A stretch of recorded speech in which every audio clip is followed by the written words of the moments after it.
Alright, good evening, guys. It's still the 22nd, but like 11 p.m. right now. And 100 degrees, mind you, I might add. So I'm doing it with this view because, again, water, go figure. But I thought a change of scenery and a change of lighting would make a difference. I'm talking a lot lately, you guys, so my voice is getting out. Hopefully, you guys can hear me okay. I'm trying to make it to where the wind isn't affecting it. I want to tell you my story a little further. So I'm trying to disseminate exactly what it is I want to go through and digest and figure out what it is I'm trying to give to you guys. It's going to be everything in the end, but right now I'm trying to figure out what's the most vital. I want to explain my awakening and everything that happened through my course of understanding everything I know now today, because it wasn't always this way. And I was, like I told you a billion times, I was like you guys in more ways than you can even probably fathom. So first I want to start, the UFO thing, yeah, it was a big deal. It started a big old projection into a different path, and it was all UFO orientated. I didn't intend that. It was something I was into, but never anything I was really trying to look for as far as making that my only explanation. I mean, it was just an option I carried in my head, and I've always had lots of ponderings on things, but the UFO thing was a big thing, which I mentioned in previous videos, and you can go see.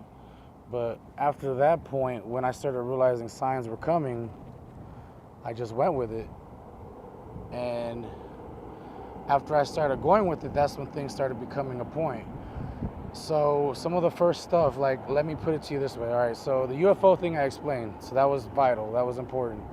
The signs that came after, vital, that was important, because it started making sense of things, that things were more guided, things were more intelligent than I realized. But when it started getting really crazy was one morning, I was watching a YouTube video, and it was the Pleiadian wake-up call. And again, UFOs were on my mind. That was the topic. That's what I was running with. That's everything I was looking out for at that moment because of the UFO sighting. So when I heard this message, which is really strange because which has now become my sixth senses chills, was that whole entire course of that video. Now that video was like a 15-minute or 10-minute video, if I recall right. And that whole entire process of that video, I had chills, which from that day forward would be my sixth sense when I start having intuitional, directional thoughts. So those chills lasted throughout that whole entire video, and it's a crazy video. I definitely recommend, if you haven't heard of it, know of it, seen it, go see it, and just tell me what you make of it, because for me it was something important. Now, everything that's discussed in those videos are kind of further out than I like to go, but it was vital in my opening of thought and opening of what could be possible. So that was one of the real second key situations that occurred when I started having my awakening. Primarily, it was just noticing the signs, though, that they were coming nonstop, that I was seeing synchronicities, thinking about people that were showing up. I was having experiences where, dream-like experiences, like if you're a lucid dreamer at all, if you've ever lucid dreamt, there's patterns that emerge from thought forms of thinking. Like you almost realize the reality is shifting to the way you're thinking based off of intentional thoughts, in a sense. It's not really like magic, but more like, at that time, coincidence. It was circumstantial. It was always fill in the blank type, and anyone could call you crazy because you're filling in blanks that ain't there. And that's always this problem. It's always the case. You have to learn to run with it. In the end, I figured out. But through that course and through that process, I started figuring out that I had intuition that I was never listening to. That gut feeling I always had was never being guided by, and I didn't rely on it. It was just something funky, like it would always be those things where I had a gut instinct to turn right, and then I didn't, and then I got arrested or something later down that road, pulled over, affected somehow, some way. I've never been in an accident, thank goodness, but there was always something where in the end I wish I would have listened to that gut instinct. Now, going back, when I was 16, I got locked up for a year, and I didn't plan on that. It was something that kind of just happened because, yes, I was a bad influence and kid at the time, but bad circumstances led to me having a different judge that I was normally having, and it made me get incarcerated for a year as a juvenile. So I was in our juvenile program, which was a blessing because I got my GED in there. I ended up learning tons of crafts and trades. It was awesome. I mean, I enjoyed it. Besides the time away from family and not being able to have your freedom to come and go, it was a great experience, and I don't think twice about it anymore these days. It was something that needed to happen for me to grow. But in the course of that, before I realized all that, in my sentencing, in my transfer, when I was being transferred, I was in the van so irate and angry. I was frustrated. And I just remember we made this curve, and it's technically the 60 to the 101 north. And on that curve, there was a van in front, and I like willed it in my head for this van to crash. And this van just like did exactly that, like almost like the Firestarter movie with the little girl, Drew Barrymore, and her intentional will just creates things on fire. It was like that intentional thought. Just I saw it flipping, and next thing you know, it's flipping. Like it flipped off the side of the road. I mean, it's a strong curve, but nothing that nobody can usually not handle. And this van just flipped, like straight out of my thought. I felt. So that was like one of the first craziest memories I have about realizing that I had something then and didn't realize it. It would it was crazy because that specific moment, our driver kept on going and didn't even stop. I mean, he didn't call anything in. It was crazy because I thought he was with law enforcement, so why wouldn't you do that? But that's neither here nor there. So this was after the Pleiades thing, that Pleiades message, and I started realizing I had sixth sense. I started realizing intuition was more of a factor, and I had to listen more, and I had to pay attention. I had to realize what it is that I was never acting out upon because I thought it was just silly gut instinct or whatever. But I started running with that gut instinct in every direction. Like if I had a notion that I should have turned right, and then my logic would say, no, why do I want to do that? It's going to waste time. It's going to take more out of my day, or it's going to do whatever the case might be. I would still do it. A bird would fly by, and the bird would indicate to me that, hey, I need to go this direction. I need to do this. I need to do that. Depending what bird, what symbol later on I would figure out. It became evident, like in every direction. Things I never listened to, I started listening to. So the main vital other stepping stone was my mom. And of course, I was always hurt. I was affected by her passing. My dad, we weren't really too close in my teenage years. So on top of the effect I had to deal with my mom, it wasn't really too bad of an issue for me to have to deal with it with my dad. I was already in my own place. We already had our lives established. I had my girlfriend and her 2 kids. I had my sister. I had established guardianship, I think, or was on my way to. But when he passed, it was a forced thing to have to do. And it was something, again, that was a whole nother direction at this time that kind of made me feel like there was things I should have listened to in the past. But in hindsight, those things that occurred, which were major tragedies in my life, became great awakenings in this new path I'm on. So it's an amazing feature that actually comes about and is really, really, really odd. And I see a white feather flying by as I'm talking about this, so I know that they're with me. As the fish splashes out the water, I know the fish that they're, again, the emotions and the spirit are with me. So with that, my mom was vital in my awakening by, I had went to her grave in one night of sorrow, and I was just like crying out and screaming out to her in that grave, because at our site in Lehigh, if you're from Arizona, you're familiar with Salt River and Lehigh concept, in that grave is open 24 hours, unlike most public graves these days. Ours is on the reservation, so we are able to access it 24 hours a day. So it was like at 3 a.m, I was drinking. I mean, I was pretty gone, and it was like a night of crying out. And then the next day, I think I went back to just kind of like re-marinate in everything I had just gone through and realized it wasn't as much as I thought it was. But now I'm learning off of gut instinct. I'm learning off all this. And I got to her grave and I pick up a rock, and I had this weird feeling like I was being told to take this rock home. And I didn't understand, but I was not understanding any of what I was going through. I was just going with it, and I was running off of gut instinct, intuition. Sorry. So when I'm standing there at a grave, I see the rock, and I'm like, am I feeling like you're wanting me to take this rock home? I'm like, I'm going to take it. I don't know why. I'm going to take it, but okay. And it was like a cut geode that was like dyed. So it was like purple at one time. But by the time I had it, it was completely dyed out. It looked like a regular gray rock. But the quartz is still, the cut portion of it. So as I take it home, and I don't remember anything about this rock other than, so it's not an average rock. It was a rock that was placed there. But I get home and I start washing it. And it's not until the water hits the rock that all of a sudden, like a flood of memories come in my head that I put that rock there. It was when she passed.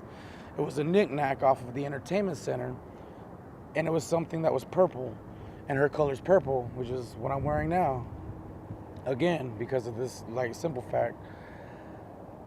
But I had taken that rock out there in that moment of pain and hurt, and I didn't even show up to her funeral because we had a big fallout with my other half of the family, and that's another situation. But we had a fallout the night before. It was a 24-hour or all-night wake, and in that process of all night, we had an issue. So I didn't make it. I could have, but I chose not to because of the confrontation I was trying to avoid. But also with that, I was trying not to go see my mom be buried. I didn't want to see the dirt getting poured on her, and none of that wanted to come across my eyes. I didn't want to have that memory of her.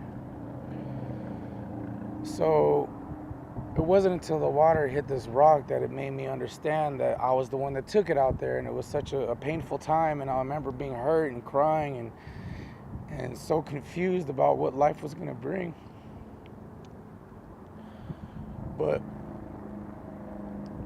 it brought me back, and I was happy that at that moment she was talking to me, and it was crazy. So I was happy she was talking to me, and I took it, and I was so blessed with having this feeling and so overwhelmed that I had something of a feeling. So I took it and I put it under my pillow and I slept with it. And it wasn't until I laid down that I put the rock under the pillow, and it wasn't until I put my head on the pillow that I started shaking, almost electrically.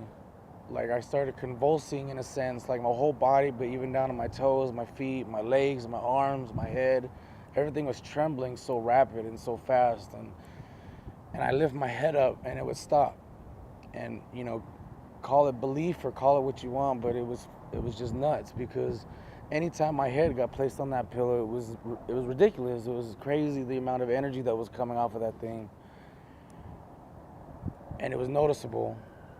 I even had my wife try, and when she did, she had a noticeable effect also, and in turn we shared it. The next night she did it, but it was important to me for me to have it that first night. And so literally, that next day I felt revived, I felt rejuvenated, but it lasted for about a good 20 minutes of constant shaking. It was just crazy. It was so crazy. Later I would figure out that I think that was my Kundalini awakening, where that's what is reported, is you have shakes of sort, that you have uncontrollable emotions. Some people will say it's a one-thing process. Some people will say it's a month-to-month process. I don't know what it is, but I know that moment there was some strong energy I was feeling, and it was undeniable. So it made me see things a little bit more clearly, because to me it was almost like it was supercharged from being out and about, and I had direct access to the crystalline portion of it. And that's why I was getting the conductivity that I was, because it was supercharged in a sense from being out that whole time. It made me have this flash of thought that every rock is that way, but we can't access that crystalline portion of it. And that's where the power is at, is the crystal aspect, is the power of focalizing your thought and the thought energy. And that's why I think crystals are revered, but that's another topic for another day. So with that was my first experience with what I believe was my Kundalini awakening. And again, from this day forward, it was always intuition, running with the first thought, running with the first thing that ran through my gut, and never questioning it and just doing it and just doing it. And it's led me here to this day, to this moment, to this point in time. It wasn't an overnight feat. It was a long process. It was a very long process. But it still has worked out in the best way that it could, because so many times I was through the course of my awakening that I started questioning, what was this force? What was this power? What was this something? Is it good? Is it evil? Is it not? Because some of the times that were coming, some of the topics that were coming across my path at certain moments was feeling a little evilish. You know, I was feeling like topics of like Lilith or the serpent or the beast or triple sixes or multitudes of things where they come across your path and you're told that this is all evil, that this is all naysaying, and it makes you wonder too many times about your faith and about your identity, and it really shouldn't, because what I've come to learn is that it's nature. Regardless of how it is, it's nature. It's good or bad, it doesn't matter. Like, the person is creating that definition of good and bad. That person creates that fine line of what that meaning is between what's good for you and what's good for me. Everybody's doing that to a different level and to a different extent, and we become controlled or dictated by the church as to what is the definition of good and bad. And in reality, it's not always that easy. It's not that black or white. It is truly too much gray in all of that situation. You can't just blind faith rely on somebody else's version of the truth and what the facts should be, because, again, like I said previous in another video, is the human mind is always at fault. As far as vital points, there are more, but again, I always get cues. I wanted this to be extra long. It didn't matter to me how long it was going to be, but there are some other things I want to cover. But I'm going to take that as this is enough. I think 20 minutes is a max for attention spans. When I see anything over 20 minutes, I don't want to touch it. Literally, it's 3 minutes, but I can't condense this information down to 3 minutes. It's no way possible. I'm thinking of ways I can do it in individual symbols, maybe, but no way can I tell these stories in like 3-minute time slots. I'm gonna figure out what I can do in those time slots, but for right now, I'm trying to stay under 20 at least.